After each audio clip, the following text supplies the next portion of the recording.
20 people just say no to me. The 21st person is going to say yes.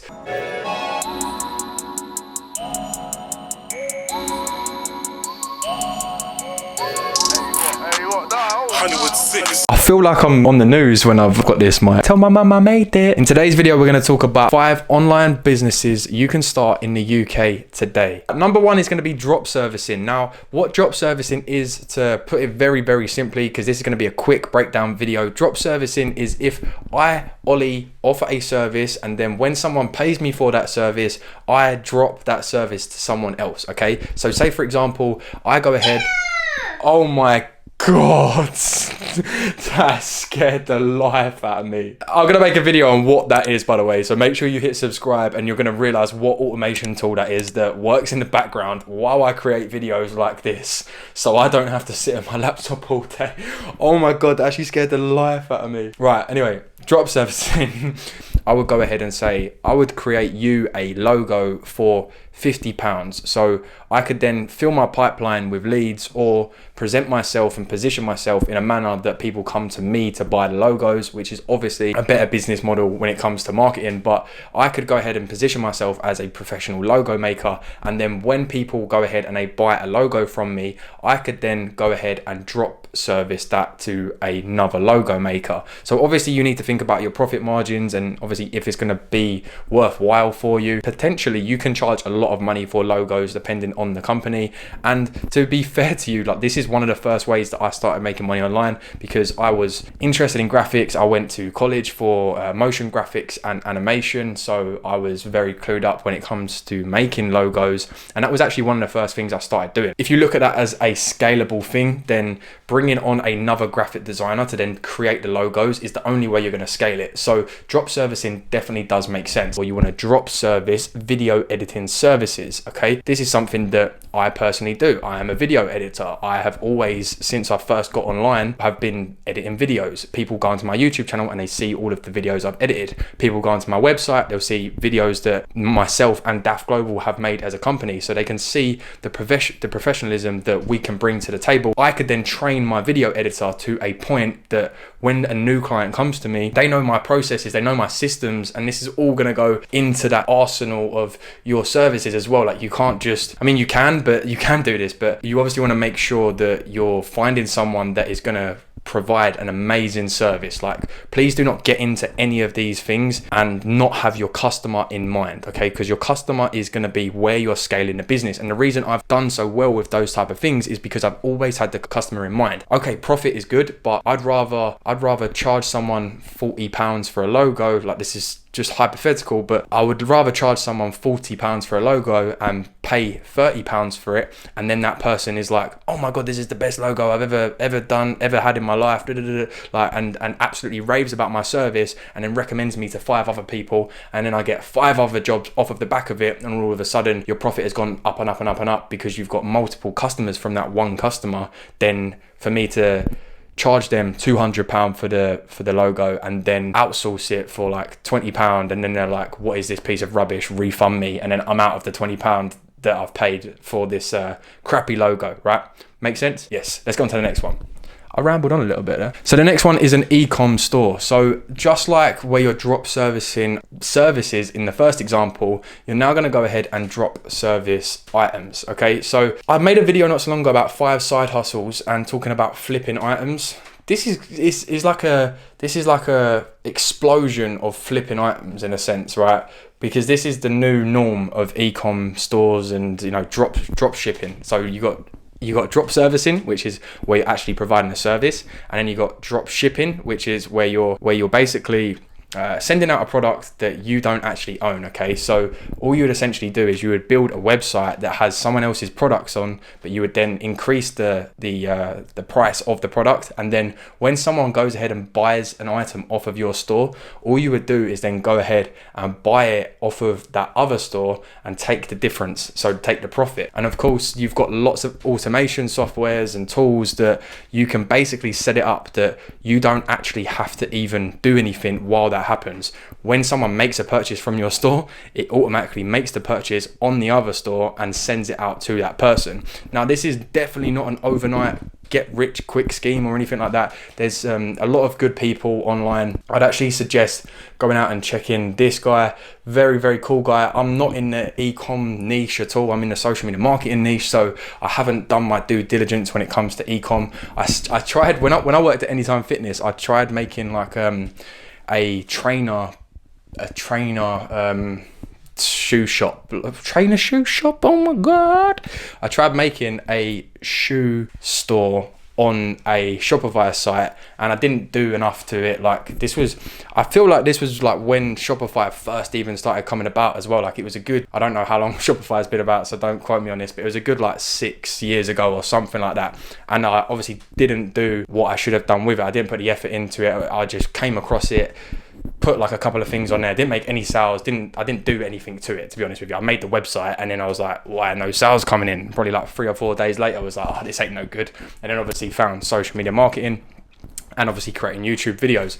But do your due diligence, go check out this guy. I've got some really amazing stuff on his YouTube channel. He's literally got free courses. He is against courses. He's got free courses for you to go follow, so go ahead and check those out if you're interested in getting involved in drop shipping. And the next one is creating your own YouTube channel. Now, this isn't going to be something that you're going to get rich overnight from, or like, definitely not at all. This is something that I have been pursuing for a very, very long time, and this channel isn't even monetized through the YouTube partner program as of today, but I have used it in a different sense. And this is why I would suggest you at home create a YouTube channel, because I've used it as leverage for so much stuff. Like when I was talking about video editing and stuff like that, I've used it as a leverage to get myself in front of certain people and to position myself as an expert when it comes to creating content, and also the topics that I speak about on my YouTube channel. So although I'm not personally in the YouTube partner program as of today, I've been on YouTube for a very, very long time with different channels, and I've been a part of other channels as well for a very, very long time. And it's a long-term game. Like, you can't come onto here with the expectation to make money. And I know that, you know, I've said that this is a business, and it is a business. Like, you need to treat it like a business, but just like a business, like you don't put in a day's work of business, like for yourself at least. At a 9 to 5, you go to work and you get paid regardless of what happens. But if you're starting your own business, you've got to be prepared to put in hours, weeks, months without even getting a return, and just knowing that you're continuously improving, you're continuously getting better, and everything that you're doing now is gonna snowball and escalate everything moving forward. Oh my lord. And of course, you need to think about affiliate marketing that runs in the background. So I've always made money through affiliate marketing when it comes to the YouTube channel, which is good, but it's obviously not gonna be like replacing your income type of money. Do you know what I mean? So also you need to be interested in creating content, and you need to be interested in the content that you're creating. Like, I would go ahead and say niche down straight away. I obviously come from a fitness background, so if you look back at my older videos, they was like fitness orientated. As I started my own business, they've obviously converted. Still got it, but not so much. I do obviously plan on doing some more fitness content, because like I said, that's what I'm interested in, and this is a long-term game. I need to be interested in what you're creating. I'm interested in creating videos about business, and I know that I can bring value to you at home. So smash the like button, smash the subscribe button, and stick around for the next tip. Now, the next tip is to become a video editor. This is definitely higher. Now, I mentioned video editing in the drop servicing part because, let's be honest, it is a very drop serviceable service, but I am a big lover of video editing. Like, I literally love sitting and editing videos, whether it's my own personal content or clients' videos. So yes, although I do recommend doing it as like drop servicing, I'm always going to push actually becoming a video editor, simply because of my love for editing videos on my list, simply because that is what I'm very, very passionate about. It's what I started as a creator, you know, creating my own videos, to then going on and creating videos for other people, clients. I used to be a YouTube editor for another channel. Before I started my own agency, I was just a freelancer on a freelancer site creating videos for another YouTuber. So this is definitely something that you can do. And this is why I also suggest you creating your own YouTube channel, because like I mentioned before, you can use your own YouTube channel as as leverage to get freelance jobs, because they're going to see how good you are at editing, and you're going to continue to develop your skills, get better and better over time. Last but not least is to create your own social media marketing agency. Now, this is something I am extremely passionate about, because this is something that I obviously started while I was working in Anytime Fitness and have pursued ever since. It is one of the most rewarding things that I can honestly say, you know, being able to be in a position to make other people money and make money from it, if that makes sense. Like, it's a weird sort of like paradigm, but they always say, like, if you can make other people money, you will never struggle to make money, which is obvious, because, you know,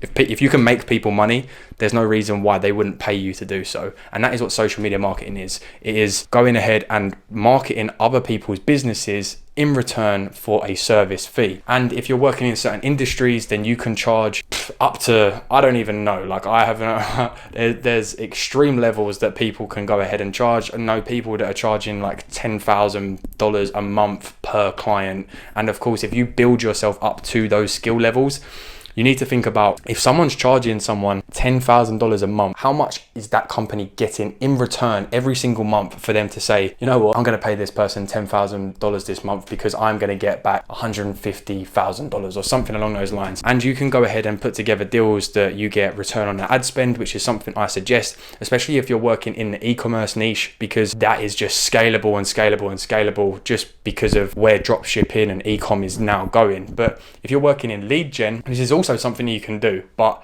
you need to have the right agreements in place with these people. I would honestly say this is one of the best things to get started in, because it is so rewarding, and it's really allowed me to develop as a person, because you're meeting business owners, okay? So having uncomfortable conversations is going to make you grow as a person. And there's a quote somewhere where it's like, someone's success is based on the amount of uncomfortable conversations they are willing to have. And I think that is so relevant. And it goes back to me saying, like, when you start a business, you can't expect to make 10 cold calls and all of a sudden you've got your first client. Like, you need to be that person that's like, 10 people just said no to me, the 11th one's going to say yes, and then 20 people just said no to me, the 21st person's going to say yes. 100 people just said no to me, the 101st person is going to say yes to me. So guys, I hope that helps. If it was valuable to you, please go ahead and let me know what your favorite cereal is in the comments in the description. And yeah, I hope you enjoyed it. I'm gonna see you in the next one. Peace.